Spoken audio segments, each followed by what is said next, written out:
15 বছর জেল খেটে আজকে বাবর ছাড়া পেল। আর ওই ভয়ে মোদি এখন থর থর থর থর থর থর থর থর থর থর থর থর থর থর থর থর থর কি করছে? কাঁপছে। আর কাঁপছে তো কাঁপছে, কি করছে আরো দেখুন। মোদি এখন ভয়ে গঙ্গা জলে ডুব দিতে যেতেছে। গঙ্গা জলে চলুন একটু দেখি। ওই যে দেখেন গঙ্গা জলে ডুব দিতেছে। লাভ হবে না, থাকবে না। কি থাকবে না? ইন্ডিয়া থাকবে না।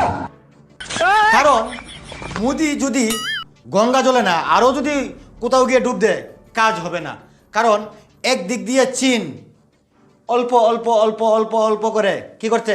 খাচ্ছে খাচ্ছে, ইন্ডিয়াকে খাচ্ছে। অন্যদিক দিয়ে পাকিস্তান খাচ্ছে। আর ইন্ডিয়া শুধু এতদিন বাংলাদেশের সাথে ওই একটু ঘষাঘষি ঘষাঘষি ঘষাঘষি করতে চাইছিল। আর এখন তো ইন্ডিয়ার বাবা লুৎফুজ্জামান বাবর, যার নাম শুনলে পুরো ইন্ডিয়া থর থর থর থর থর থর থর থর থর থর থর থর থর থর থর থর থর থর কি করে? কাঁপে।